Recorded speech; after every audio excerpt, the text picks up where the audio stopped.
Mais je tiens évidemment à remercier Edgar, cher Edgar, parce que tu nous fais la joie et l'honneur de revenir dans cet amphithéâtre, où nous t'avons accueilli il y a déjà 2 ans. Et il y a beaucoup de gratitude chez nous à l'égard de ce présent précieux, qui est celui de partager avec nous, là, pendant ces quelques instants, la riche expérience qui est la tienne. Alors nous avons été nombreux à œuvrer pour ta venue, pour un travail collectif, au premier rang desquels je citerai d'abord les étudiants du master ingénierie du développement des territoires qui ont organisé cette venue, qui ont fait toute la logistique. Évidemment, parmi les institutions, je salue particulièrement Francis Quérol et la faculté, qui est le doyen de la faculté d'administration et de communication, qui a été un soutien permanent. Merci Francis. Je remercie aussi M. Marty, Marcel Marty, qui a été de la direction des bibliothèques et de la documentation, qui a été lui aussi d'un grand recours avec ses collègues d'ailleurs. Donc voilà, et puis évidemment, je ne saurais éviter de citer notre présidente qui a consenti à ce que nous disposions de cet amphithéâtre. Par ailleurs, la librairie Ombre Blanche s'est associée avec bonheur à ta venue et permet aux gens qui assistent à cet entretien d'acheter tes livres. Et puis aussi la bibliothèque qui a fait l'effort de présenter ton œuvre. Alors, dans les souvenirs qui viennent de ma rencontre, ton dernier livre, tu évoques ton départ de Toulouse en novembre 1942, au moment où la ville devient occupée par les troupes allemandes. Et tu écris, je dois beaucoup quitter Toulouse parce que j'y suis très connu. Je voudrais te faire remarquer que 77 ans plus tard, tu demeures très connu à Toulouse. D'une autre façon. D'une autre façon. Alors, ta notoriété est grande. Je n'ai pas besoin d'épiloguer là-dessus. Mais je crois que pouvoir dire que la personne que tu constitues, Edgar Morin, est plus et mieux connue que ta pensée. Alors tout ça s'explique assez aisément, en tout cas on peut produire quelques hypothèses. Il y a d'abord l'attraction qu'il peut avoir sur les gens, cette belle humanité, qui est pour moi toujours été un modèle, qui émane de ta personne. Et évidemment, on est séduit aussi, d'abord peut-être par la personne.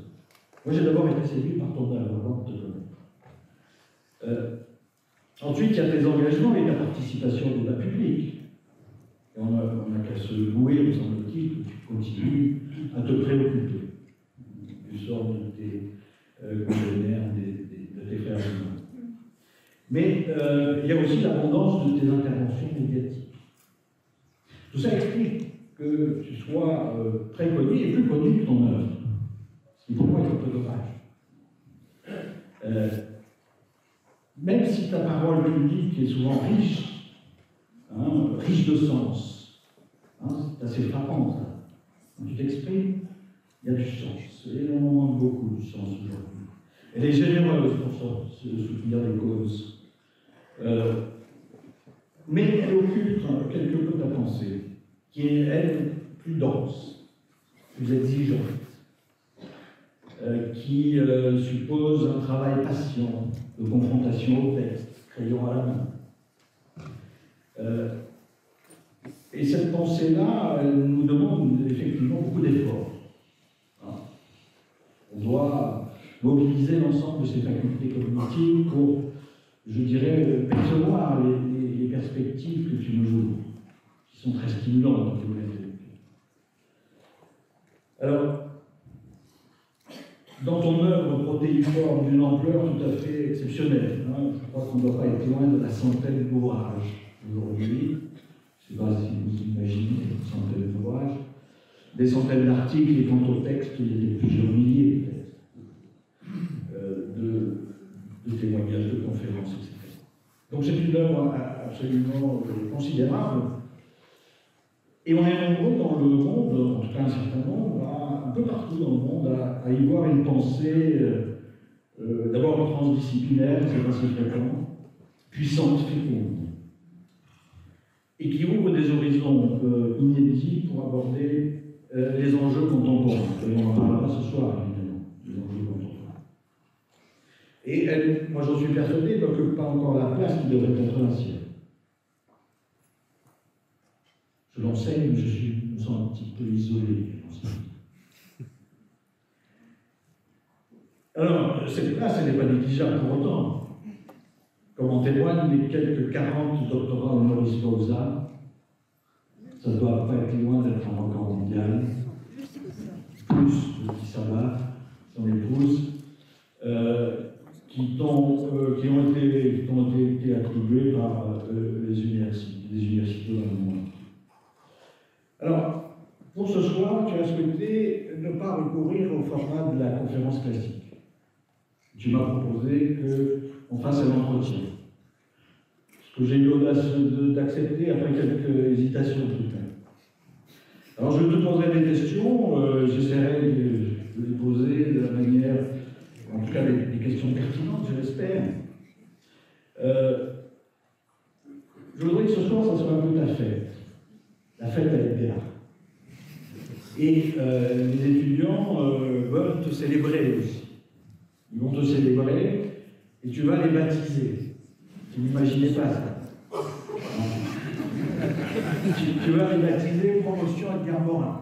Enfin, si tu le souhaites, si tu le veux.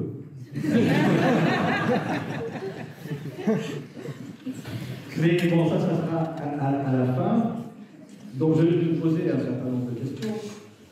Après, on donnera la parole aux personnes du public pour qu'ils puissent te poser quelques questions. Mais il faut que vous sachiez que quelqu'un a aussi un problème d'audition et qu'il n'est pas facile. Il faut que je lui écrive des questions. Hein, c'est un peu la limite. Donc, on prendra quelques questions du public. Il y répondra. Et puis, à la fin, on terminera donc par ce baptême de la promotion.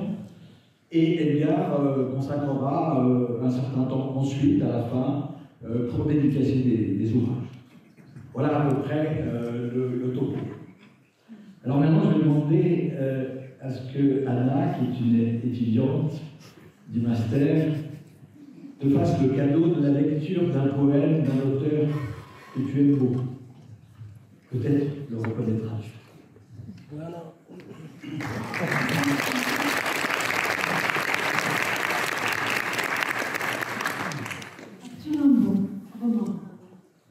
On n'est pas sérieux quand on a 17 ans. Un beau soir, point d'époque et de la limonade, les cafés tapageurs au lustre éclatant, on va sous les tilleuls verts de la promenade. Les tilleuls sentent bon dans les bons soirs de juin. L'air est parfois si doux qu'on ferme la paupière. Le vent chargé de bruit, la vie n'est pas loin, à des parfums de vigne et des parfums de bière. Voilà, on aperçoit un tout petit chiffon d'azur sombre, encadré d'une petite branche, piqué d'une nouvelle étoile qui se fond avec de doux frissons, petite et toute blanche. Nuit de juin, 17 ans, on se laisse viser. La sève et du champagne et vous monte à la tête. On divague, on ne s'enlève un baiser qui palpite là, comme une petite bête. Le cœur fou rebondonne à travers les romans, lorsque, dans la clarté d'un pâle réverbère, passe une demoiselle au petit air charmant, sous l'ombre du faux col effrayant de son père. Et comme elle vous trouve immensément naïf, tout en faisant trotter des petites bottines, elle se tourne, alerte, et d'un mouvement vif, sur vos lèvres, à leur heure, des cavatines. Vous êtes amoureux, loué jusqu'au mois d'août. Vous êtes amoureux, vos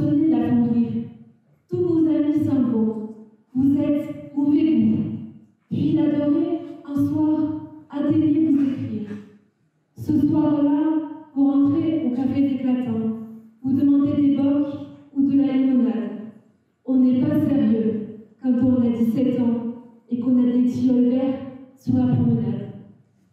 Bravo.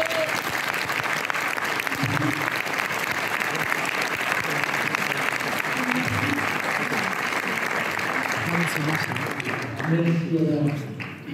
Donc, Rimbaud, dans ce très beau poème, écrit qu'on n'est pas sérieux quand on a 17 ans.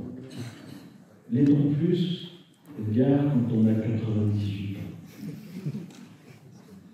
Es-tu plus sérieux qu'à 17 ans?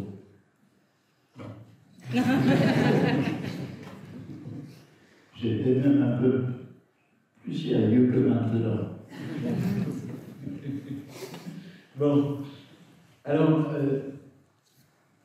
j'aimerais illustrer le plus possible ta vie par ta pensée par ta vie. Il y a un événement sur lequel tu reviens fréquemment, sans doute le plus tragique de ton existence, c'est la disparition de ta mère. Tu avais 10 ans. Et c'est véritablement quelque chose qui revient très souvent. Et tu fais le lien entre cet événement et un des concepts essentiels de la pensée complexe, la dialogique. Alors, pourrais-tu nous dire quel est ce lien, en rappelant peut-être ce que tu entends par dialogique? Ce que j'entends par dialogique, c'est quand nous sommes devant, nous arrivons de façon logique à des contradictions qui nous obligent effectivement à essayer de réfléchir sur ces contradictions. Par exemple, je dirais qu'en moi, il y a quelque chose qui est sans doute venu de la mort de ma mère et du fait que je n'ai pas reçu d'éducation familiale de vérité inscrite en moi par ma famille. Donc, un scepticisme très fort de doute et en même temps un besoin de croyance, un besoin d'avoir une foi, un besoin d'avoir de l'enthousiasme, etc. Et cette relation de conflit entre, disons, le doute et la volonté de croire et de communion, finalement, cette contradiction m'a animé sans arrêt. Elle m'a toujours poussé en avant au lieu de me paralyser. Et la dialogique, c'est une façon de surmonter des contradictions sans les éliminer. C'est un peu ça. Mais avant de continuer, il y a une chose que je voulais dire pour Toulouse, parce que je suis né physiquement à Paris, mais je suis né au monde à Toulouse. Pourquoi? Parce que j'ai 19 ans, je suis un étudiant, et puis l'armée allemande déferle sur la France, et donc je quitte Paris pour Toulouse, mais j'arrive avec des flots de réfugiés venus de toutes les parties de la France envahie. Ils viennent de Bretagne, ils viennent du Nord, ils viennent d'Alsace, ils viennent de partout. Donc j'arrive dans un peu de réfugiés, avec des camions militaires, avec des militaires en retraite, le visage hâve et désespéré. Et dans ce Toulouse de l'époque, je nais au monde parce que à la solidarité. D'abord, une solidarité entre réfugiés, organisée grâce à un professeur de l'université, M.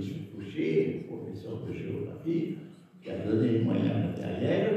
Et moi, très rapidement, je suis devenu le secrétaire de ce centre d'accueil, consistant à nourrir, à loger, etc.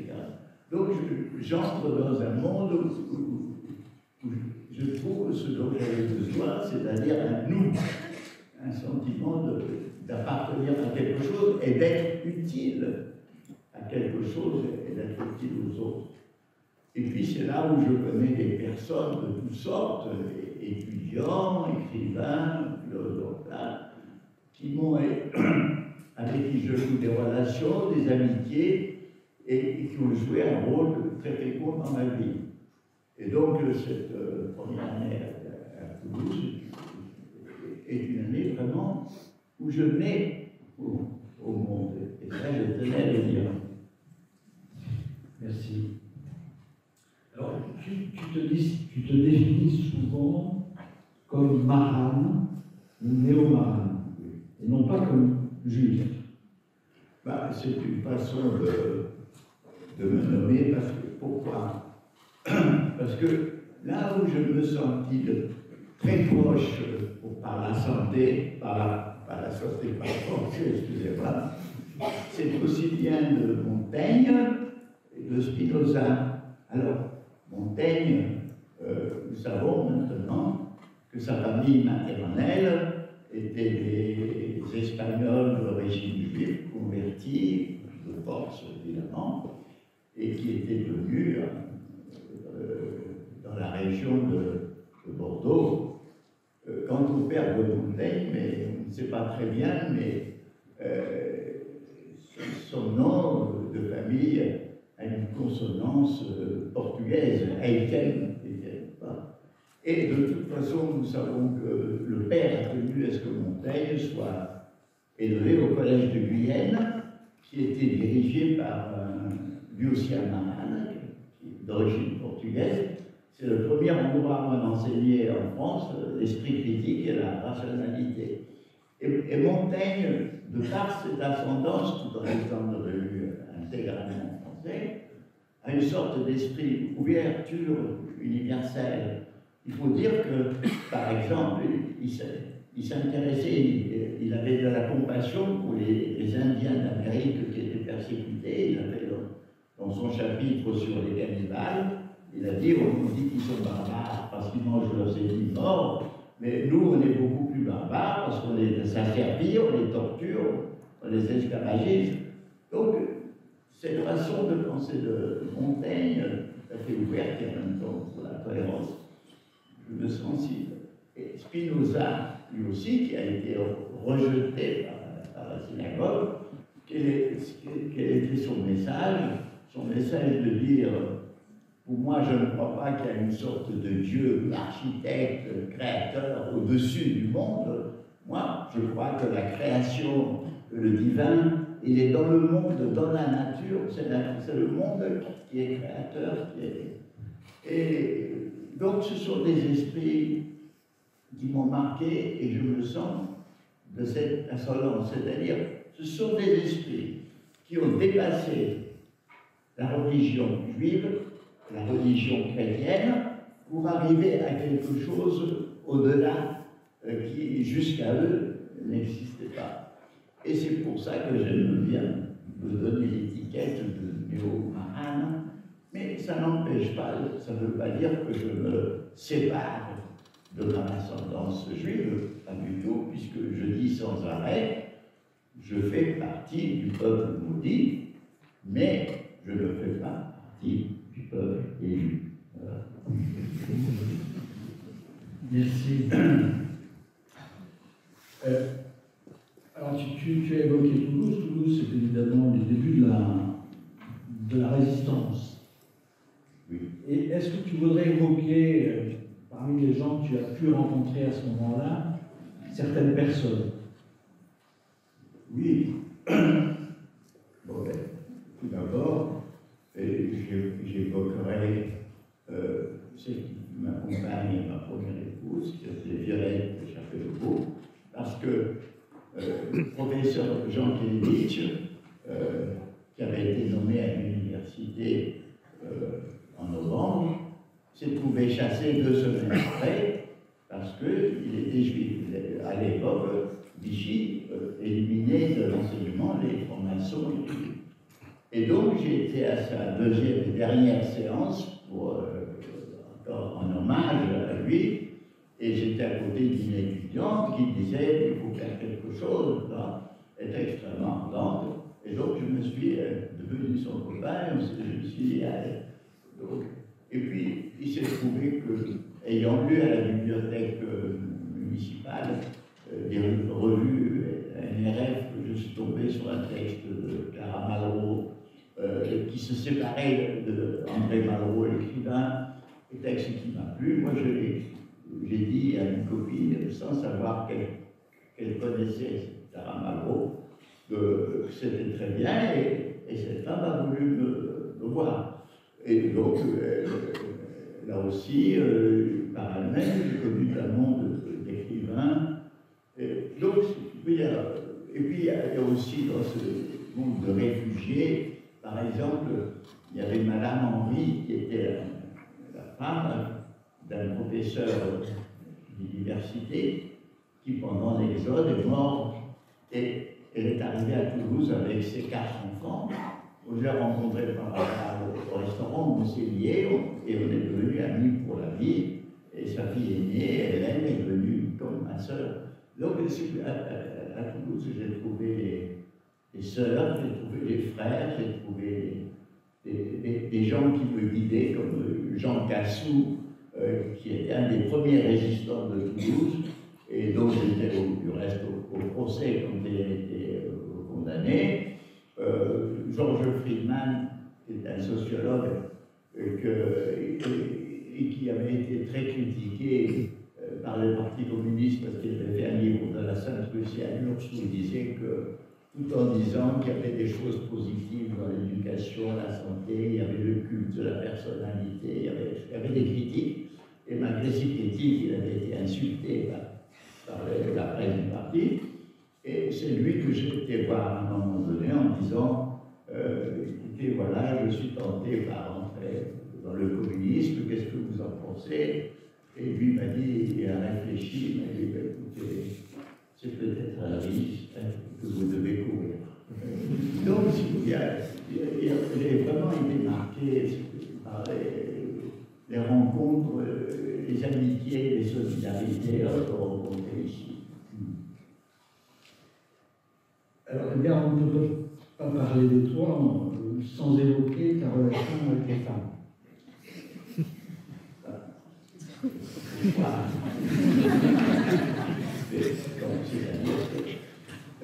J'ai vécu d'abord, puisque j'ai 98 ans, c'est-à-dire que je me suis marié 4 fois. Et c'est tout à fait normal. La première fois, ça dure 15 ans, parce que la deuxième fois, ça dure aussi 17 ans. Voilà. La troisième fois, mon épouse Edwige, ça a duré plus de 25 ans, mais elle est morte de la cancer. Et la quatrième fois qui m'a rajeuni, c'est avec sa femme ici présente, et donc ça me semble, et ça dure depuis 10 ans, ça me semble tout à fait normal pour une longue vie. Effectivement, oui, il y a des rencontres. Ouais. Alors, qu'est-ce qui se passe? Une question de psychologie. Donc, je suis quelqu'un qui est très sensible à la fascination, puisque, autrement dit, un visage qui me fait un effet profond. Alors, donc, je tends naturellement à aller vers cette personne, et donc, je me considère comme un séduit, et le contraire du séducteur, parce que le séducteur, lui, il veut d'abord plaire, il veut faire des conquêtes. Moi, je ne veux pas faire de conquêtes, et je suis conquis.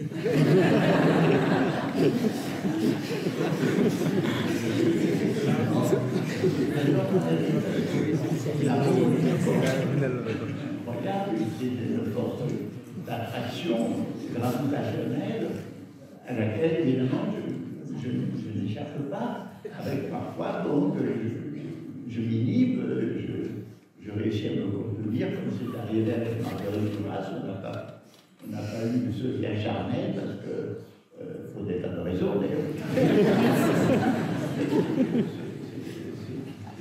Non, alors j'ajoute qu'on dit qu'il aime les femmes. C'est pas vrai. J'aime la femme, c'est tout à fait différent. La femme, c'est quelque chose, une image extraordinaire du côté, et qui a différentes incarnations dans différentes femmes. C'est pas c'est pas celui que je suis pas dit qu'il y a des petites femmes, non pas du tout. C'est les femmes, la féminité qui me donne une sorte de transe. Vous savez, l'état amoureux, ce qu'on appelle le coup de foudre, ou même plus largement l'état amoureux. C'est un état de transe, c'est un état solo, c'est pas un état normal. Et il se trouve que, vu ma nature, eh bien, comme je suis en France, je n'y peux rien, je subis ces forces gravitationnelles. C'est là, quoi.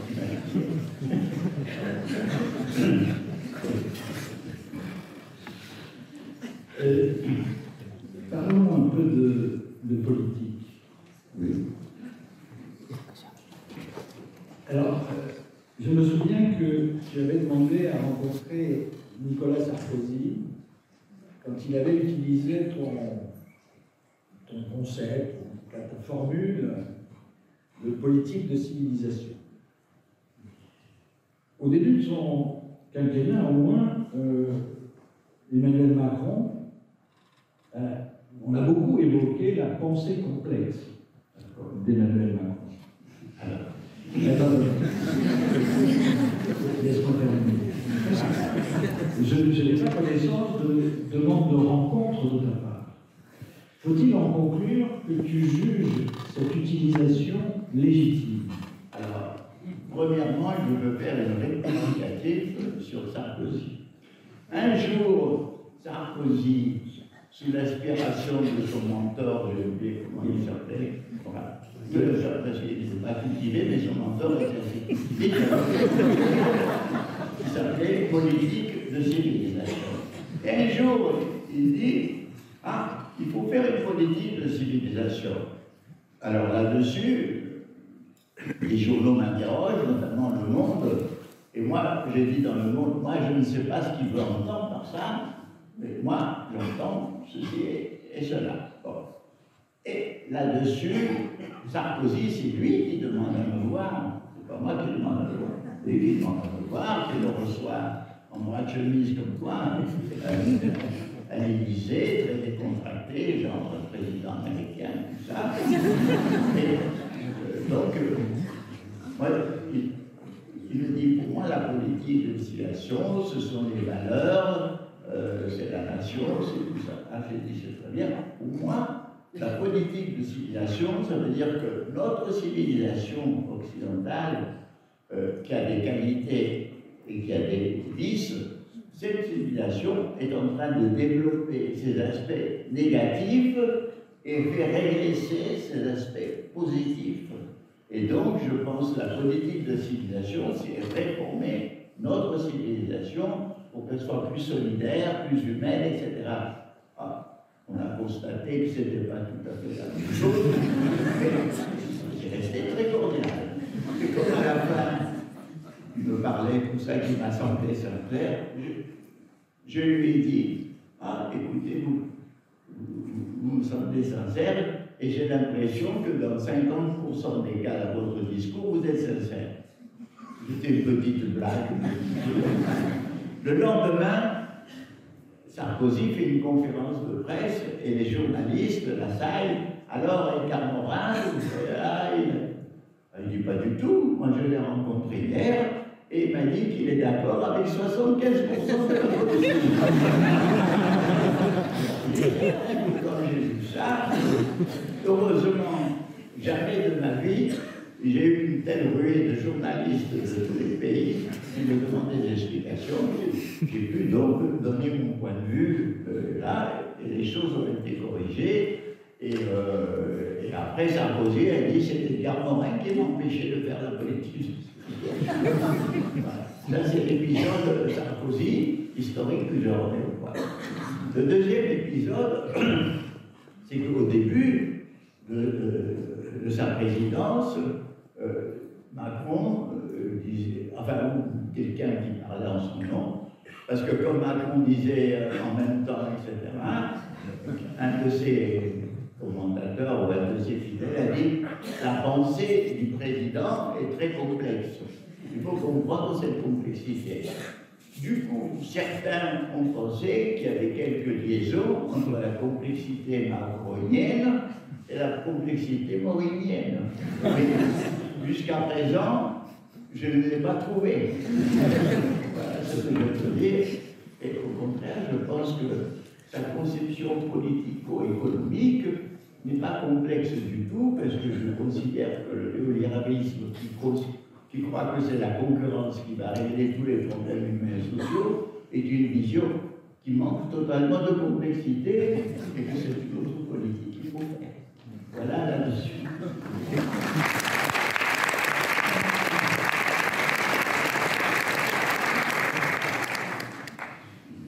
Je voudrais t'interroger maintenant en pensant à certains étudiants à qui j'ai pu tenter d'enseigner la pensée complexe et qui s'avèrent être, pour un certain nombre d'entre eux, au moins des militants très engagés politiquement. Et j'ai pu sentir chez eux une certaine réserve à l'égard de cette pensée que j'essayais de leur expliciter. Et si je ne me trompe pas, ce que j'ai senti, c'est l'idée que cette pensée complexe serait en quelque sorte quelque chose qui inhiberait l'action. Hein, puisqu'il faudrait effectivement considérer les choses, les mesurer, bon. Et on voit bien que chez les militants, c'est la certitude ou les certitudes qui constituent le vrai carburant qui fait avancer. Alors moi, je voulais savoir qu'est-ce que ça t'inspire et qu'est-ce que tu voudrais dire à ces jeunes. Bien sûr. Alors, bon, tout d'abord, c'est vrai que nous indique que quand nous prenons une décision, nous faisons un pari. Alors c'est très important parce que la plupart des gens qui prennent des décisions sont sûrs des résultats. Donc, ce que j'ai fait, ce que j'ai appelé dans mon travail l'écologie de l'action, ça signifie que quand une action commence, elle entre dans un milieu d'interaction et de réaction qui fait qu'elle peut dévier de l'intention de celui qui l'a fait, et parfois même elle est en sens contraire et retomber sur sa tête. Bon. Et si vous voulez, ça arrive très souvent dans l'histoire des décisions par exemple, Napoléon III déclare la guerre à la Prusse pendant qu'il n'en fera qu'une bouchée, et finalement c'est la Prusse qui a fait une bouchée de Napoléon III. Napoléon Ier comme Hitler, ils font une campagne de Russie et certains qu'ils allaient conquérir. Donc, si vous voulez, la conscience que les résultats de l'action peuvent aller en sens contraire, ça veut dire qu'il faut faire une stratégie qui permet de corriger l'action ou au besoin de la détruire s'il le faut. Ça donne les moyens d'éviter les catastrophes. Mais ça n'évite pas le moment de la décision. Nous ne pouvons pas vivre sans prendre de décision.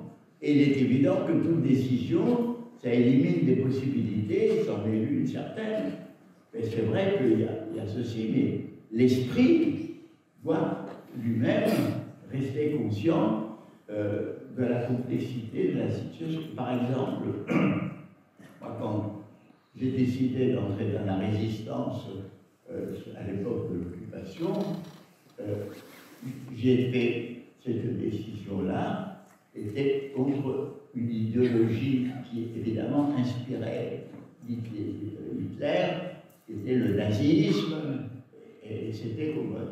Mais j'ai jamais eu des sentiments anti-allemands.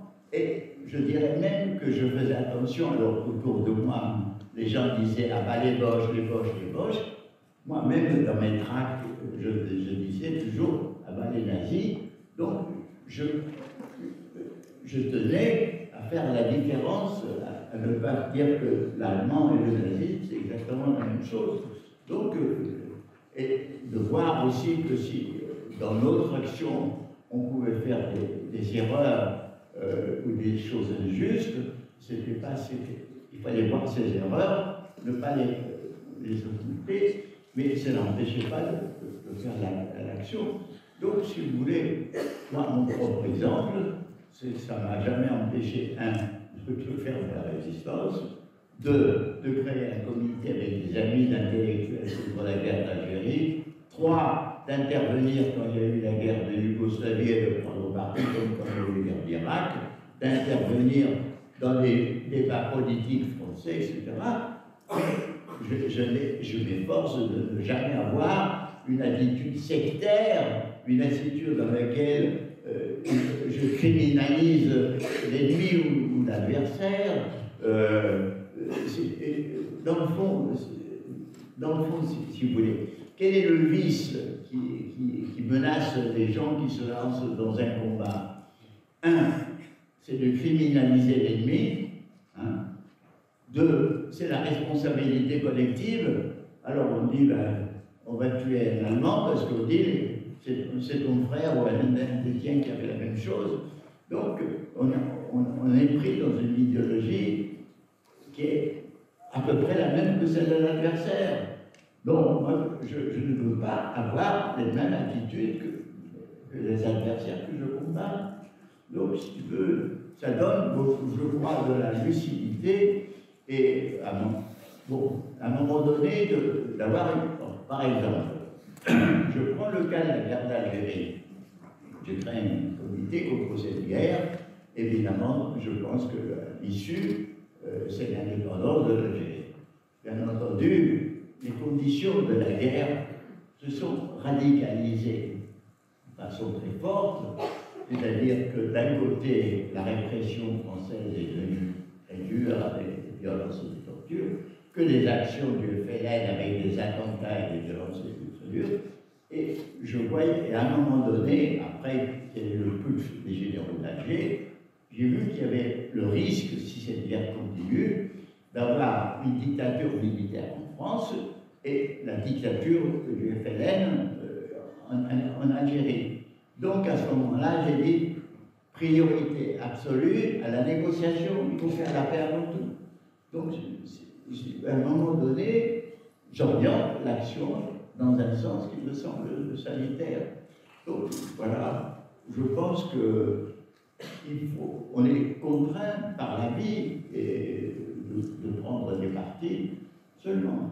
Là aussi, je vais dire quelque chose que maintenant je sens profondément. Parce que, dans le fond, on a eu beaucoup d'espérances qui finalement ne se réalisent pas. C'est un peu ça. Vous savez, quand on était dans la résistance de l'occupation, on pensait qu'on allait dans un monde nouveau qui ne s'est pas réalisé.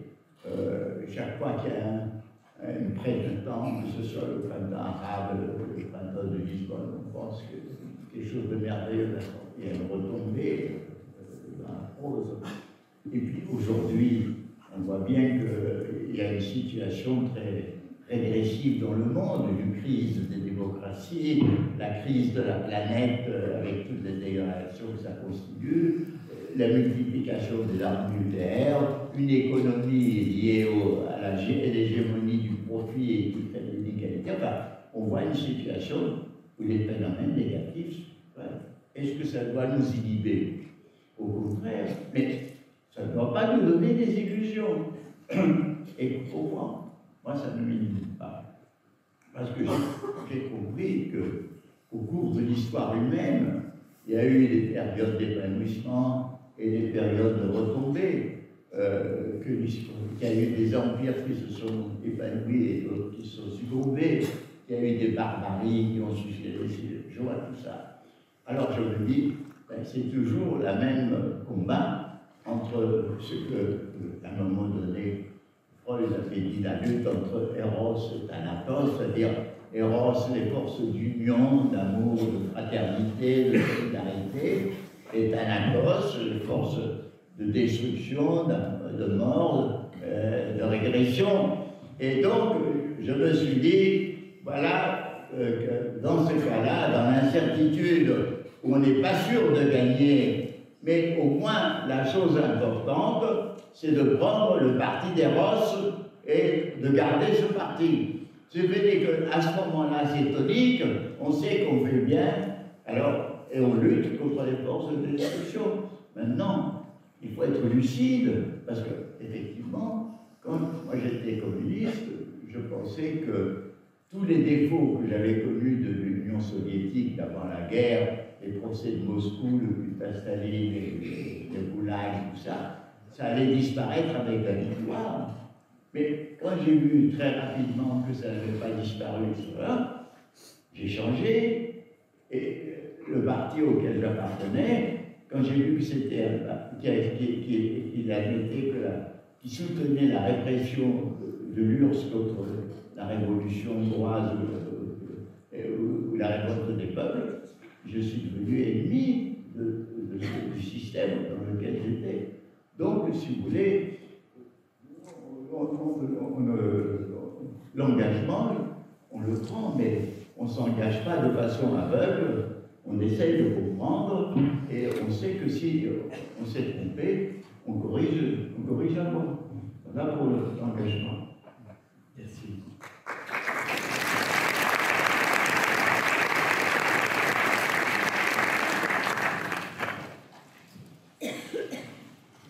Alors Pascal, mon épouse, que tu connais et dont tu apprécies la cuisine,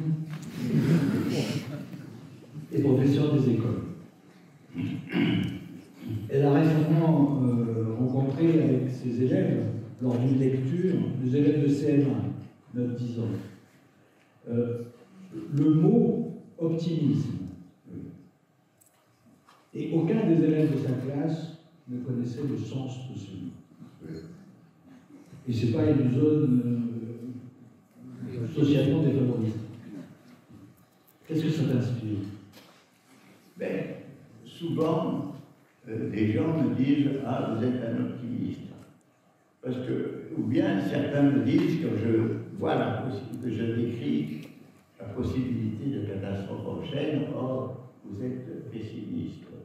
Alors, moi, la complexité, c'est de dire « Moi, je suis un opti-pessimiste ». C'est-à-dire, j'ai les deux aspects. Alors, pourquoi? Comment? C'est parce que j'espère dans l'improbable.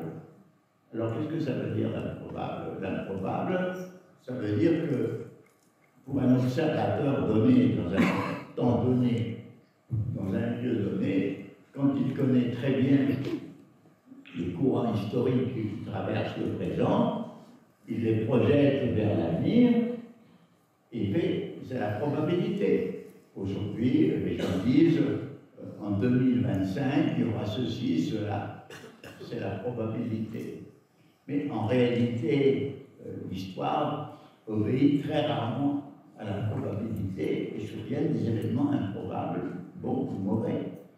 Et moi, j'ai été marqué par un événement très improbable qui s'est situé en décembre 1941. Alors, il faut imaginer que c'est en juin 1941 que se déclenche l'offensive allemande contre l'Union soviétique après une période de pacte germano-soviétique. Et les troupes allemandes avancent d'une façon irrésistible en Russie, en Ukraine, et à l'automne approche de Moscou, faisant des millions de prisonniers, détruisant l'aviation soviétique au sol. Il semble donc que, quand vous êtes en novembre 1941, vous êtes ici, observateur, écoutez la radio, voilà, que c'est réglé, et que la prédiction d'Hitler, que le Reich va durer 1000 ans, si elle ne se réalise pas, mais qu'au moins la domination de l'Allemagne nazie sur l'Europe va durer des dizaines d'années, va être durable. Donc, voilà. Alors, qu'est-ce qui est arrivé? Alors, ils sont arrivés toute une série d'événements qui n'étaient pas prévus. D'abord, il y a eu des pluies précoces qui ont embourbé et ralenti l'avancée de l'armée allemande, qui avançait désormais pas à pas vers Moscou. Et puis est arrivé un gel précoce aussi qui a congelé l'armée allemande quand elle est arrivée aux portes de Moscou, au terminus des trams de Moscou. Bon, ça c'était fin novembre 1940. Alors il y a eu deux événements dont je n'ai eu connaissance que plus tard, qui explique tout. La première chose, c'était que Hitler avait prévu d'attaquer l'Union soviétique en mai 1941. Il a retardé d'un mois. Pourquoi il a retardé d'un mois? C'est parce que Mussolini, qui était le dictateur en Italie, avait essayé de conquérir la Grèce et que la petite armée grecque avait refoulé l'armée italienne. Alors il a demandé au Führer de l'aider et Hitler a perdu un mois un peu à réduire la résistance serbe en Yougoslavie pour arriver à Athènes. D'ailleurs, petite parenthèse, j'étais à Lyon, étudiant encore résistant au moment où il est entré à Athènes, et un professeur d'université qui était résistant, qui s'appelait Mandouze, a dit aux étudiants: messieurs, je demande debout une minute de silence, le drapeau de la barbarie flotte sur le temple de la civilisation, c'est-à-dire sur le Parthénon. Bon. Alors donc, Hitler perd un mois. Là-dessus, Staline apprend en automne 1941, par son agent au Japon Sorg, que le Japon n'attaquera pas la Sibérie, parce que le Japon, déjà bombé en Chine, veut conquérir le Pacifique. Donc, Staline donne instruction à Yukov, qui réussit ce miracle de se faire transporter secrètement, sans que les nazis le sachent, par le transsibérien, des forces aguerries, bien chauffées, avec Katyushka, avec les chars, de l'extrême-orient sur le front de Moscou. Et là, le 5 décembre 1941, il déclenche la première contre-offensive soviétique, qui est la première victoire, puisqu'ils vont refouler de 200 km l'armée nazie et sauver Moscou. Mais le lendemain, le 6 décembre, les Japonais attaquent Pearl Harbor et toute l'Amérique, avec son énorme masse, rentre dans la guerre. Ce qui était probable commence à devenir beaucoup moins probable, et l'improbable, c'est-à-dire que la défaite de l'Allemagne nazie devient de plus en plus possible, jusqu'à ce que Stalingrad éclaire le tournant. Donc, si je vous raconte cela, c'est pour vous dire que dans ma vie, je pense qu'il faut avoir foi dans la possibilité d'improbable. Prenez par exemple la question aujourd'hui du réchauffement climatique, qui est un des aspects d'ailleurs du danger écologique sur la planète. C'est quand même tout à fait improbable qu'une jeune fille nordique de 16 ans, l'âge de Jeanne d'Arc, prenne position clairement et de façon intelligente pour mener les luttes et déclencher un mouvement mondial de jeunes, en quelque sorte, pour défendre la planète. C'était absolument improbable. Bon. Donc, si vous voyez, et puis je ne sais pas ce qui va se passer, mais je me dis, les probabilités actuellement sont toutes pessimistes, mais arrivent des choses. Vous prenez même par exemple l'Église. Il y a eu un pape extrêmement, disons, rétrograde, qui même finalement a démissionné. Et ce nouveau pape argentin, lui, comme s'il renouait à travers deux millénaires avec le message de l'Évangile, non seulement il prend le parti des malheureux, des pauvres, des exploités, mais en plus, dans la planète, il a fait une encyclique écologique que nous aurions pu signer. Donc, on voit apparaître quelque chose et on ne sait pas ce qui va se faire. Donc, voilà, si vous voulez, les raisons de l'optimisme dans un contexte pessimiste qui est le contexte actuel. Et donc, c'est pour ça que jamais, jamais, je ne me suis découragé.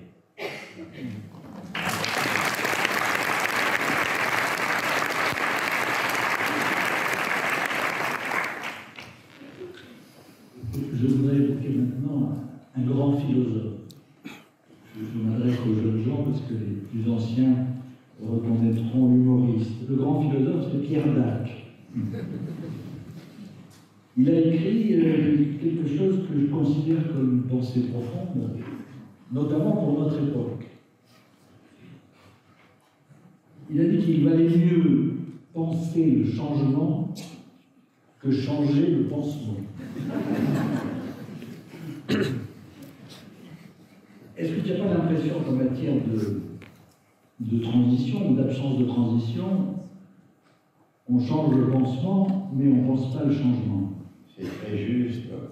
Et justement, moi, ce qui me frappe beaucoup, c'est le somnambulisme qui continue à vivre au jour le jour, sans voir que nous vivons une période où le mot même de transition est insuffisant, où le mot de révolution peut être employé, mais pas du tout dans le sens où nous l'employons dans le temps en espérant un monde meilleur, mais je veux dire une transformation des conditions de vie, de civilisation, de tout. Et nous vivons une mutation énorme dont nous ne voyons pas où elle va. Et donc, c'est sûr que c'est le problème clé.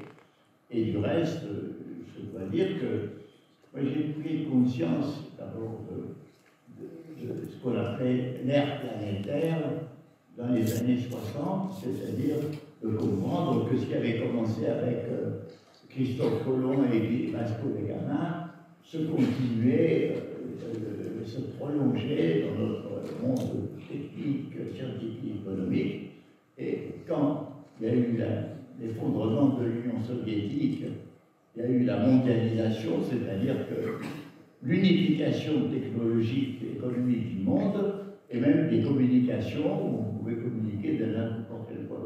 Donc on a dit le monde est unifié. Et on s'est rendu compte que cette unification était illusoire et créait beaucoup plus de divisions, de séparations, parce que les cultures résistaient à cette hégémonie économique, que partout se déclenchaient des guerres, comme la guerre de Yougoslavie, la guerre entre l'Arménie, l'Azerbaïdjan, les guerres. Et regardez aujourd'hui entre l'Inde et ces populations musulmanes. Dans le fond, cette unification multiplie les conflits, les malentendus, les incompréhensions. Et donc, de voir que cette situation-là, elle n'est pas pensée. Et pourquoi elle n'est pas pensée? C'est parce que le phénomène de la mondialisation qui continue est un phénomène qui nécessite, pour être pensé, de mobiliser ensemble et de réfléchir sur, à partir de l'économie, de la politique, de la démographie, de la psychologie, de la religion, c'est-à-dire la technique, c'est-à-dire que tout un ensemble de savoirs disciplinaires devait être mobilisé et relié. Or, on est prisonnier de la compartimentation entre disciplines. Les responsables ne reçoivent que des rapports limités de techniciens et d'experts, économistes, ceci. Donc, ni les responsables, ni nous-mêmes, les citoyens, n'avons les moyens de penser cette transformation, de voir, non pas de donner des prédictions certaines, mais de voir les différentes possibilités qui vont dans les sens ou bien catastrophiques, ou bien qu'on appelle transhumanistes, de l'augmenter, etc. Et d'autre part, la difficulté aujourd'hui que, dans le fond, nous subissons pas seulement cette crise économique qui a commencé en 2008 et qui n'est pas terminée, non seulement cette domination de la finance surtout, etc., la crainte, la perte de l'avenir, l'incertitude sur le futur, la précarité généralisée. Et dans ces conditions d'inquiétude et de crainte, qu'est-ce qui se passe? Il se passe que les esprits, au lieu de prendre conscience que désormais nous avons tous sur la planète un même destin commun, que tous les êtres humains ont affronté les mêmes problèmes et devraient se rassembler et prendre conscience de leur communauté de destin, au lieu de ça, on se referme sur l'identité nationale, religieuse, ethnique. Au contraire, au lieu de voir dans les autres un frère qui subit le même sort, on a peur de l'étranger, on a peur du migrant, on a peur des maghrébins, on a peur du juif. Donc, si vous voulez, la tragédie, c'est cette inconscience d'un côté et le vide de la pensée de l'autre. Alors, nous sommes emportés dans ce mouvement, et je le répète, moi je considère que peut-être à l'improbable, de sorte de sursaut, peut-être au bord de l'abîme arrivera, ou peut-être même s'il n'arrive pas, je reste lié à Eros Totatos.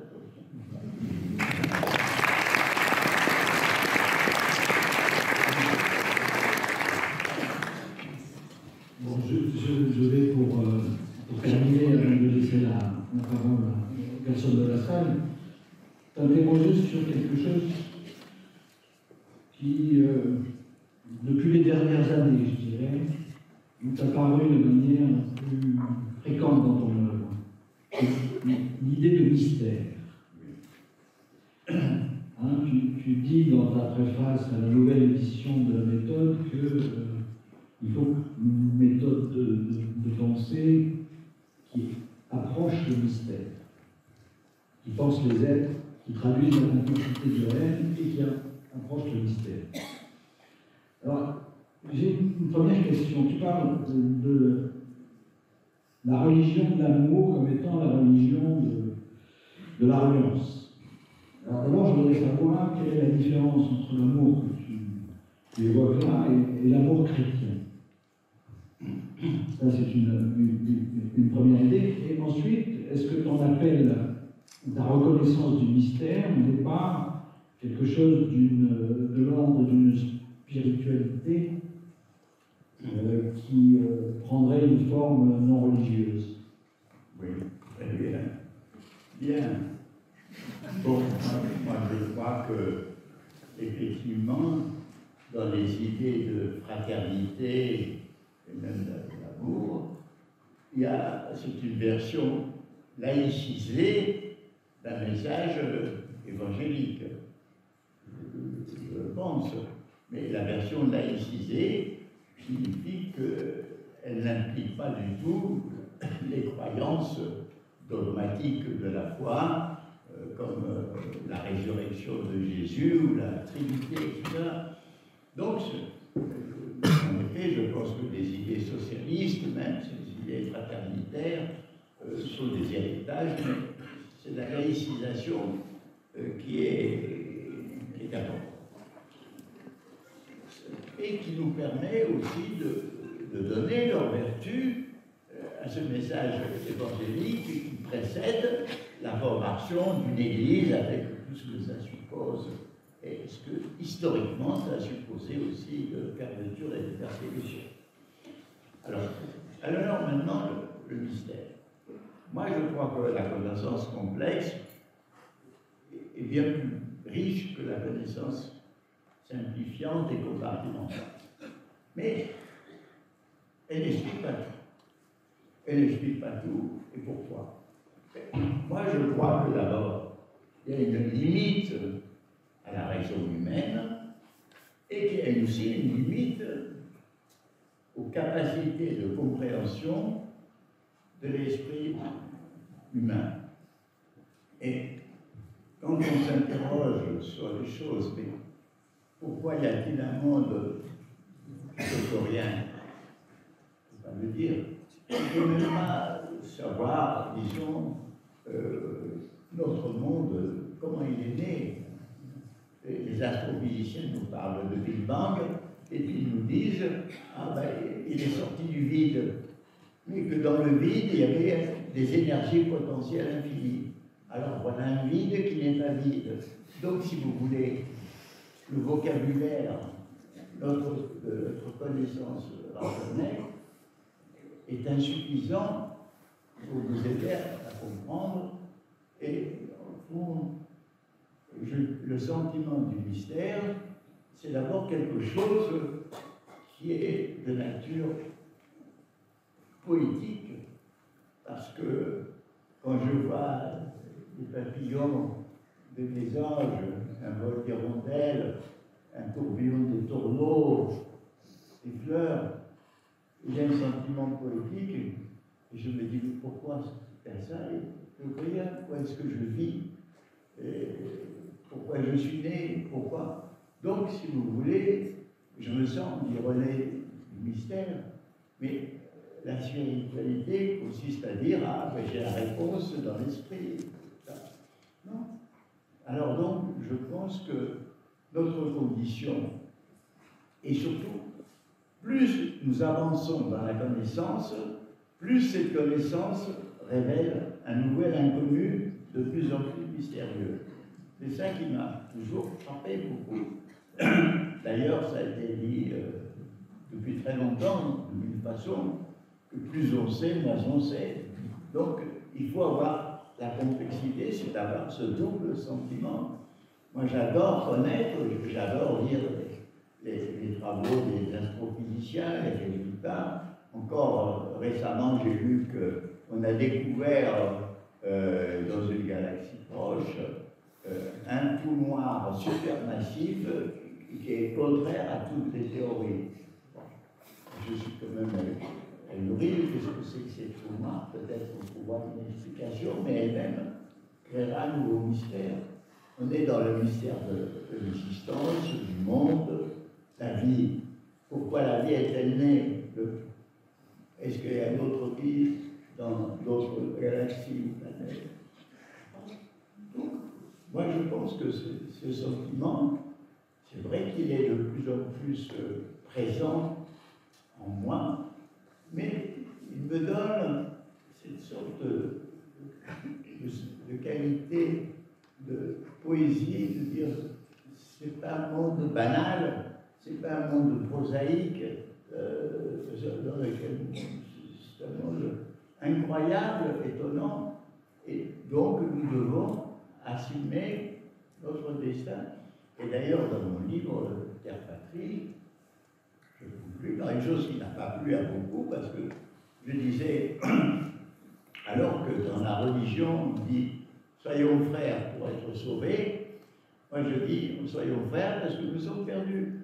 Pourquoi nous sommes perdus? Dans une petite planète minuscule, d'un petit soleil de banlieue, minable, lui-même d'une galaxie qui elle-même est très périphérique par rapport à d'autres énormes galaxies. On est dans un endroit minuscule et périphérique de l'univers. On est jeté là-dedans.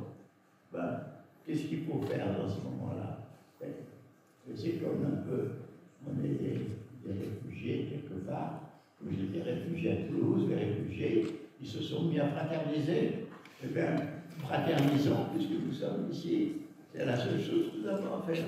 Et puis, comme on est des animaux curieux, comme on a notre héritage mammifère, déjà les soubrisseaux sont très curieux, et un enfant est très curieux.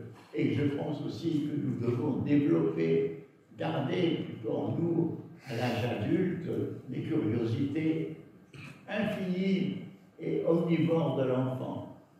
Et si vous gardez ces curiosités et cette capacité d'étonnement et de questionnement, vous avez le sens aussi non pas de connaître le sens de la vie, on ne le connaît pas, on ne sait pas, mais à nous de donner un sens à notre vie en cultivant cette fraternité et ce sentiment de poésie.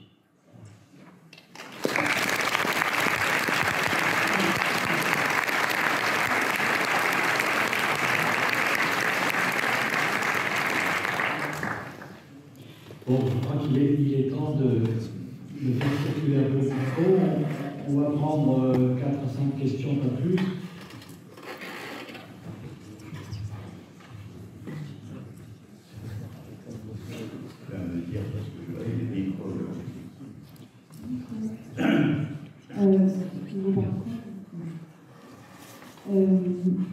Merci. Et je voulais vous interroger sur la notion de règle et de règle d'or et de réciprocité. Parce que pour moi, je ne veux pas faire altruiste, vous ne voulez pas comme ça comme vous-même. Ça consiste, ça devrait être quelque chose de très bon dans l'humanité. Et pourtant, en ce moment, on m'interroge par exemple sur la violence dans la vie écologique. Parce que je n'ai pas envie d'avoir des actes violents pour militer au service de l'écologie, et pourtant, quelquefois, on se demande quelle est l'alternative narratif possible, aussi une question sur la violence. Enfin, désolé, c'est un peu possible.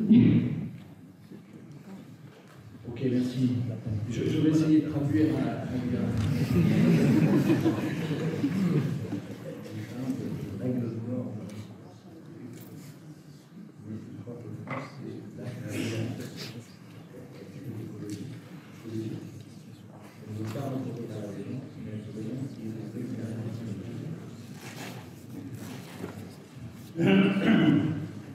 Alors, la réciprocité est une règle d'or, je pense, dans les relations solidaires et amicales. Sinon, la réciprocité devient une règle terrible dès qu'il y a, disons, le sens de la vendetta. Par exemple, je ne sais pas si vous avez lu ce livre d'Ismaïl Kavaré qui s'appelle Abri brisé. Alors, c'est l'histoire d'un type qui appartient à un clan, à une tribu, et donc qui sait qu'il va être tué parce que quelqu'un de sa tribu a tué quelqu'un de l'autre tribu.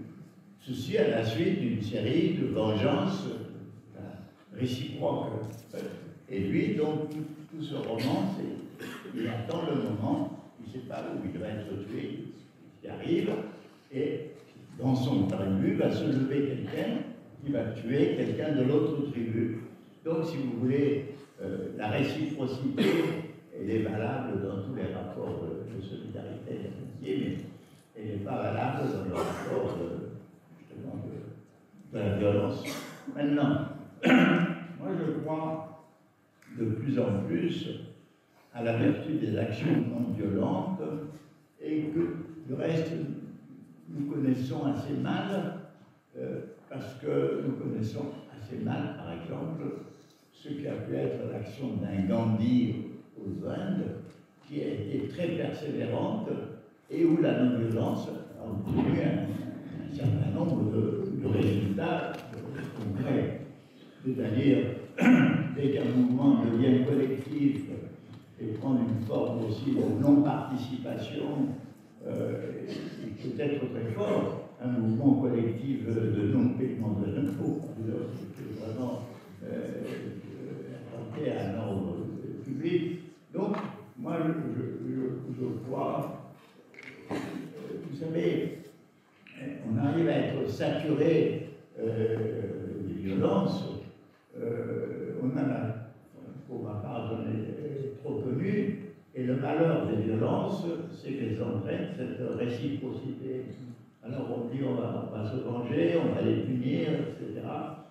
Et nous avons subi ici les violences de ceux qu'on appelle terroristes, qui sont des fous fanatiques, et donc la tentation est évidemment de réprimer plutôt que d'essayer de rééduquer. Donc, si vous voulez, essayons-nous à éliminer toute violence. Maintenant, c'est vrai que les violences qui arrivent, auxquelles on peut être amené à prouver dans des soulèvements de populations opprimées. Par exemple, après la libération, il y a eu des violences injustifiées à la suite de dénonciations, de pure jalousie ou de rivalité. Enfin, il y a des choses comme ça. Donc, moi je dirais, essayons à la non-violence.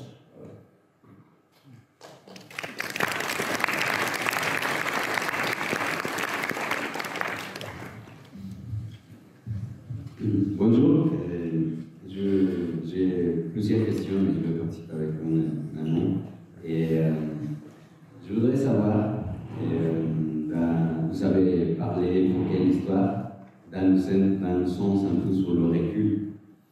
Donc, ça me revient une phrase d'un livre, justement, parce que vous avez parlé du communisme, et de Marx, qui c'est le 18 Bonheur de Louis Bonaparte, dont il parle,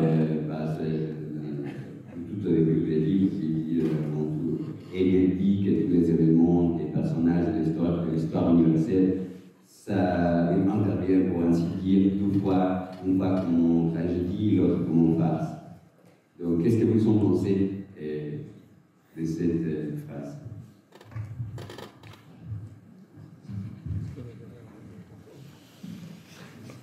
Merci.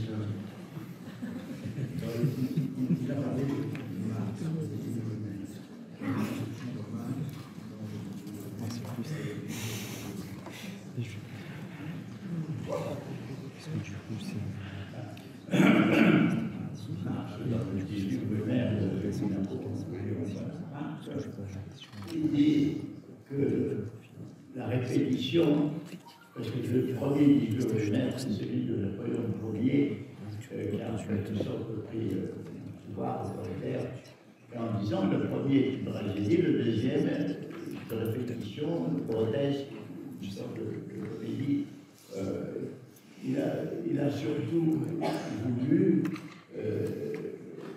montrer que l'arrivée au pouvoir de Napoléon III était une façon dégradée et minable même de ce qu'a été l'événement important qui était le 18 brumaire de Napoléon Ier et du général Bonaparte. C'est ça alors l'idée, une première fois, l'histoire recommence une deuxième fois comme comédie. C'est pas toujours vrai, à mon avis, c'est pas toujours vrai, mais c'est un livre très important. Voilà.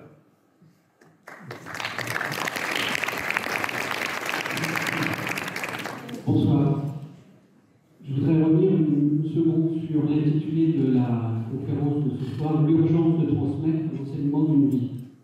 Donc cette urgence de transmettre, on la comprend malheureusement aussi avec l'âge venant. Lorsqu'un homme disparaît, c'est une bibliothèque qui s'en va. Lorsque vous disparaîtrez, c'est la bibliothèque d'Alexandrie qui disparaîtra. Cette notion de transmission est au cœur de ma profession. Je suis directeur du musée de la résistance et des déportations de Toulouse. Et donc, pour vous, cette urgence de transmettre, qu'est-ce qu'elle implique? Comment est-ce que vous la concrétisez? Et comme le président de séance le disait, vous êtes plus connu que votre pensée, ce qui est regrettable. Est-ce qu'il faut rentrer dans cette société de la médiatisation absolue où, là, pour le coup, d'autres peuvent transmettre avec une pensée beaucoup moins complexe que la vôtre, mais ils ont un pouvoir de transmission qui est bien plus important aujourd'hui qu'un livre imprimé. Donc, quelle est cette urgence de la transmission et comment la concrétiser?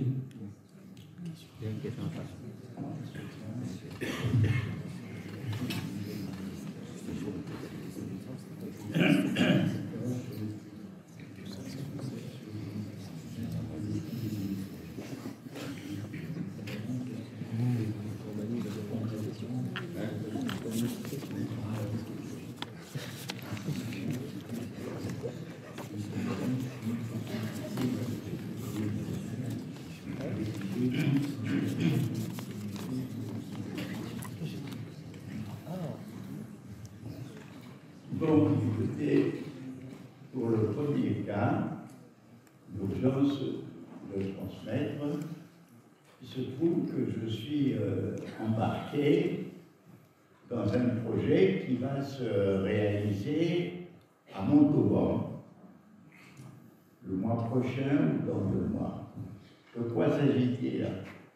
Il s'agit de mettre une plaque sur une villa de Montauban, dans laquelle ont résidé Clara Malraux, qui était résistante dans le même mouvement que moi, et Madeleine Lagrange, qui était la veuve de Léo Lagrange, qui fut ministre des Sports sous le gouvernement du Front populaire, et qui a même été résistante. Or, dans cette villa, je suis allé souvent, et il s'est trouvé que j'étais aussi avec Jean Krasatz, c'est-à-dire mon adjoint qui était un marin de Hambourg allemand anti-nazi. On allait, et même je me souviens qu'une fois, des gendarmes avaient sonné à la porte, et on était à la cuisine, on avait sorti des papiers, une ou deux grenades, des choses comme ça. Et donc, on a commencé à attaquer. Jean est allé se cacher dans le jardin, moi j'attendais.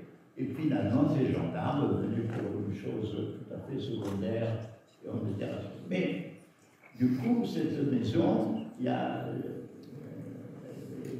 des personnes soucieuses, justement, de transmettre cette mémoire, ont décidé de mettre une plaque. Et donc, moi, je vais inaugurer cette plaque. Donc, si vous voulez, dans la mesure des moyens que j'essaye de transmettre, j'avais même suggéré, quand j'étais parisien, puisque maintenant je suis à Montpellier, la maire, à IRE, Hidalgo, de faire des interventions dans les lycées pour leur raconter au moins ce qu'était l'expérience de la résistance. Bon, donc, si vous voulez, les faits sont possibles, étant donné que les témoins, que ceux qui ont vécu ceci, ont pratiquement presque tous disparu. Je suis un des derniers dinosaures de cette époque-là, et je fais mon possible, d'ailleurs, dans mon livre de souvenirs que j'ai publié tout récemment. Justement, je rappelle mes années de résidence à Toulouse, à Lyon, à Paris.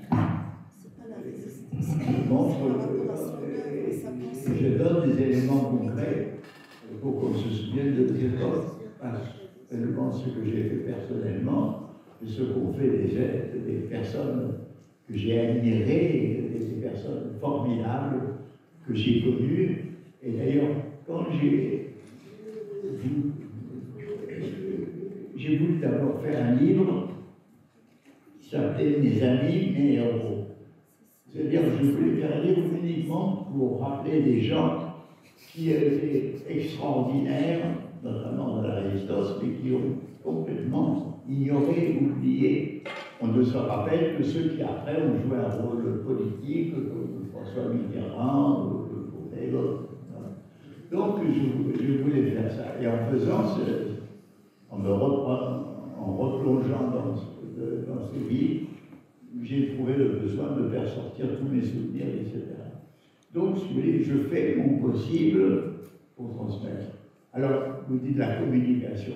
Ben, écoutez, un livre est un moyen de communication, et puis après, si on m'interroge à la radio ou sur ce livre, on peut parler autrement dit, les retombées éventuelles de ce livre dans la presse, dans les médias, servent à raviver cette mémoire. Donc, là, je fais ce que je peux, et je crois qu'en effet, et d'ailleurs, des choses sont restées. Par exemple, le souvenir, moi j'étais à Pêche-Connue dans ma deuxième période de Toulouse, chez Madame Romaine, qui était une paysanne formidable, a accueilli beaucoup de gens qui étaient des clandestins de toutes sortes, et je pense qu'elle a été à titre posthume décorée, elle a été reconnue, il y a un de ses petits-fils qui a fait un livre sur elle, et moi j'ai fait la préface de ça, c'est-à-dire que partout où je peux contribuer à maintenir cette mémoire, je le fais.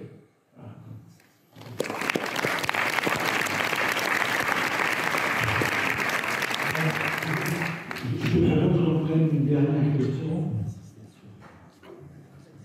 Ah, il y en a trop. Bonsoir. Cher Edgar Morin, Qui parle. ah, Voilà. merci d'être là ce soir, merci d'être parmi nous, merci d'exister, cher Edgar Morin. J'avais une question assez simple. Est-ce que vous pouvez nous parler d'exemples d'institutions humaines qui ont appliqué de manière plus ou moins aboutie vos préceptes de la pensée complexe, que ce soit les préceptes de mêler la hiérarchie avec l'anarchie, la polyarchie, le centrisme avec le polycentrisme, l'acentrisme, tous ces principes-là que vous avez notamment détaillés dans La Voix. Est-ce que vous pouvez nous citer des exemples de territoires, d'institutions, d'organisations humaines qui essayent de le mettre en pratique, qui essayent de les utiliser pour changer leur mode de fonctionnement? Parce que moi, je travaille dans le domaine de l'enseignement supérieur et des politiques environnementales, et je constate à quel point c'est difficile pour les agents et leurs organisations de sortir de ce fonctionnement en silo, de ce fonctionnement compartimental. Merci.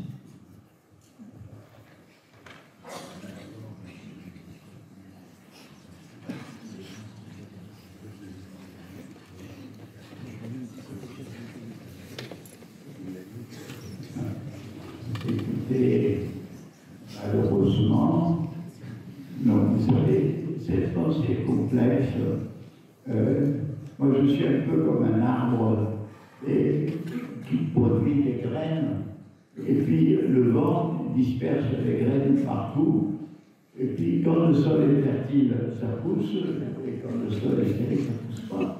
C'est-à-dire que j'ai des exemples, on peut dire, oui, telle enseignante, c'est surtout dans le milieu enseignant, et dans les milieux enseignants, souvent de pays lointains, des pays d'Amérique latine, des pays de Colombie, des pays d'Équateur, tout ça, et qui utilisent, moi, bien il m'est arrivé, j'étais par exemple à Fortaleza, à Manaus, c'est une ville du nord-est brésilien, et le docteur inconnu qui me soignait, qui m'a dit, écoutez, merci, grâce à votre livre, vous m'avez aidé dans ma carrière de médecin.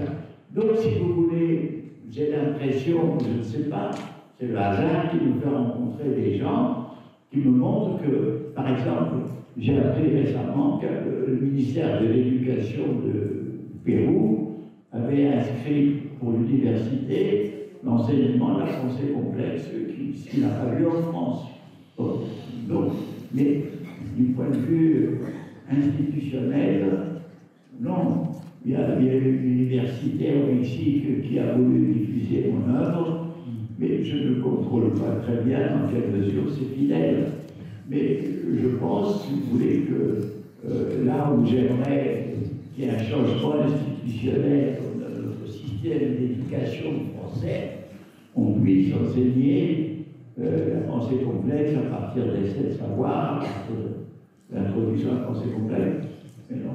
Je pense, si vous voulez, que c'est encore trop marginal, c'est pas encore assumé, accepté. Les esprits sont prisonniers d'une façon compartimentée de voir les choses, et les institutions bureaucratiques résistent énormément. Donc, si vous voulez, j'espère que cette pensée pourra être de plus en plus utile, mais si vous voulez, je fais mon possible de pouvoir contribuer à ça, mais nous sommes au début d'un processus. Parce que, en général, quand vous avez un professeur d'université qui enseigne une discipline, il cultive son jardin, il arrose, et puis il arrose des disciples qui vont porter la parole, qui vont plus ou moins la trahir ou la moi, c'est pas une discipline que j'enseigne, c'est une façon de penser capable de réunir des savoirs dispersés. C'est quelque chose qui demande une réforme de la façon de voir et de penser les choses. C'est une chose assez difficile. Pascal disait bien, oui, que je suis connu, c'est incontestable, mais que la façon de penser que je crois salutaire, celle-là, que j'ai fait dans la méthode, qui est un livre un peu difficile à lire, enfin, qui n'est pas ésotérique, cette pensée n'a pas pénétré dans le monde institutionnel, en tout cas en France. Voilà, je le regrette, et je continue à espérer.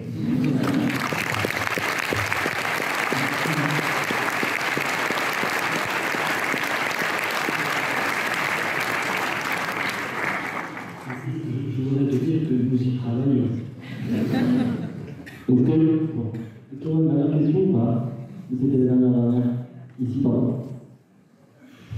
Courte alors. Très court. J'aurais déjà merci d'être venu sur Toulouse. Je refais les remerciements et j'aimerais avoir vos ressentis Carmorin sur la notion d'effondrement et de savoir est-ce que vous pensez que c'est, parce qu'on est sur la thématique de l'urgence de transmettre, est-ce que vous pensez que ces thématiques autour de l'effondrement, de la collapsologie sont des façons efficaces de pouvoir convaincre et sensibiliser un maximum de personnes aux enjeux qui sont aujourd'hui les enjeux climatiques et l'effondrement de la biodiversité?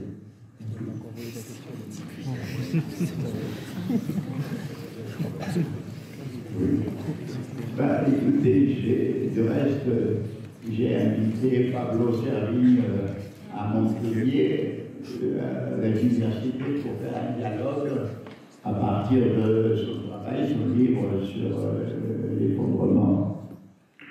Et donc, nous avons débattu. Alors, moi, je crois qu'effectivement, il y a des processus catastrophiques qui peuvent se combiner les uns aux autres.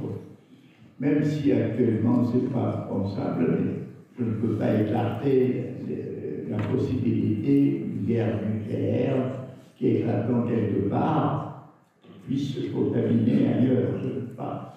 Mais je ne vois pas un effondrement général. Il faut penser à l'histoire. Par exemple, l'Empire romain semblait une chose qui devait durer indéfiniment. Et l'Empire romain s'est effondré, on ne sait toujours pas exactement les causes, il y a plusieurs hypothèses, etc. Bon. Et il y a une période qui a été régressive, qui a été qu'on appelle le Moyen-Âge. Mais dans ce Moyen-Âge, des ferments ont travaillé. D'abord, la connaissance des philosophes de l'Antiquité sauvegardée dans certains monastères et surtout sauvegardée à travers des traductions arabes qui sont revenues sur la France pour Aristote, Platon et autres. Bref, nous avons vu la Renaissance à partir du XVe siècle, il y a un nouveau processus s'est lancé. Donc, si vous voulez que les catastrophes historiques d'un type nouveau nous menacent, j'en suis sûr. Mais l'effondrement généralisé, ça peut sembler rationnellement probable parce qu'on voit toutes les causes de crise qui peuvent arriver de façon aggravée dans notre univers. Nous pouvons très bien voir actuellement, nous constatons une vague de régression formidable qui se vérifie sur tous les continents et qui risque en plus de vérifier en France, mais effondrement général, non. Par contre, plus on réfléchit sur les différentes catastrophes qui risquent de se combiner les unes les autres, plus on sera capable d'essayer de trouver les moyens de résister. Le vrai problème, c'est un réveil, un sursaut de l'esprit et conscience, que s'il y avait une éducation justement à la complexité, ça aiderait beaucoup à cette prise de conscience. Mais, je répète, cela dit, moi je trouve que c'est stimulant qu'il y ait l'œuvre des collapsologues, ne serait-ce que pour réfléchir en disant qu'est-ce qui risque de s'effondrer, qu'est-ce qui pourra devenir, qu'est-ce qui pourra renaître, qu'est-ce qui doit mourir, etc. Voilà. Je pense qu'il ne faut pas aussi être dans une vision qui devient déterministe en disant on va vers l'effondrement généralisé, puisque jamais aucune prédiction déterministe du futur n'a pu se réaliser. Le futur reste ouvert, inconnu, mystérieux, et c'est dans ce sens-là qu'il faut accepter cette part d'incertitude et d'inconnu dans laquelle il faut œuvrer dans le sens où je vous l'ai dit. Voilà.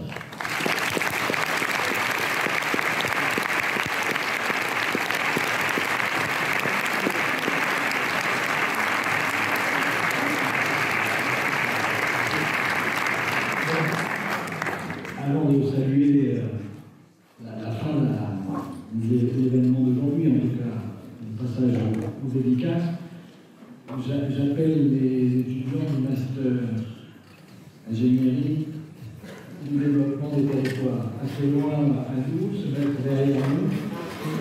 J'accueille aussi M. le Doyen et Marina Gadula.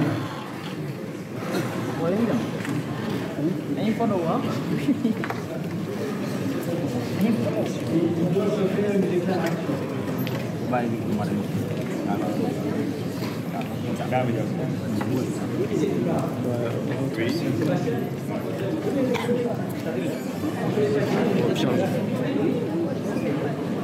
Pardon.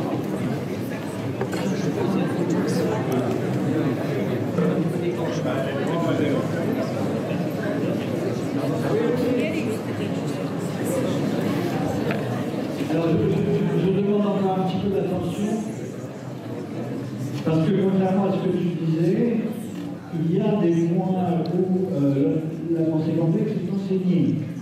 Et tu as derrière toi la preuve vivante. Allez-y. Peut-être ça, pour le son est meilleur. Cher Monsieur Tarmoret, cher Edouard, votre pensée constitue un fort pour tous ceux qui résistent, pour tous ceux qui, sur les territoires, créent, expérimentent, souvent à l'égard du pouvoir central. Vous les appelez des oasis, une métaphore lourde de sens qui témoigne d'un phénomène de réappropriation, d'une volonté de redonner du sens, de changer notre rapport au monde et de recréer des liens. Ces oasis s'incarnent concrètement dans des formes diverses, circuits courts, économie circulaire, monnaie locale, tiers-lieu, éducation populaire ou encore habitat participatif. C'est-à-dire l'ensemble des acteurs d'une reterritorialisation de l'économie et surtout d'une humanisation de la société. Il convient de fédérer toutes ces initiatives comme vous l'avez proposé. Notre formation, le Master Ingénierie du développement des territoires, s'inscrit dans cette perspective, celle de former des futurs acteurs de la transition sociale, économique et écologique, que nous devons impérativement initier.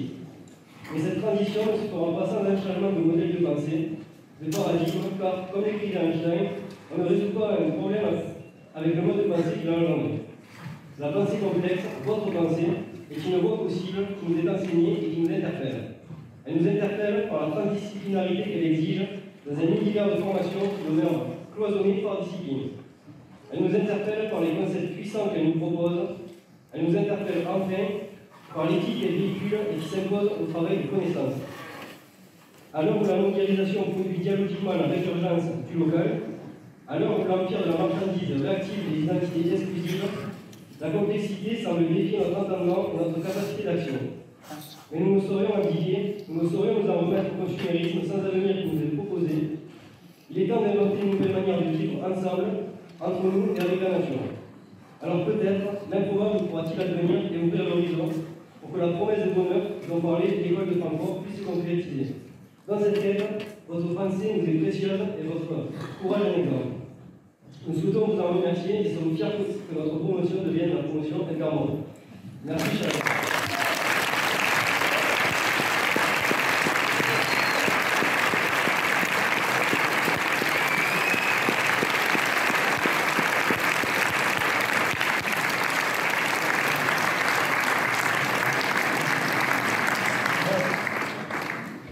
Je demande à M. le Doyen d'être témoin. Je le suis. Que Pierre Morin accepte que d'être le parrain, tu baptises. Bien sûr. Ah, ils sont pas mal, hein, quand même. Bon, allez, tiens. Tu peux le remettre à...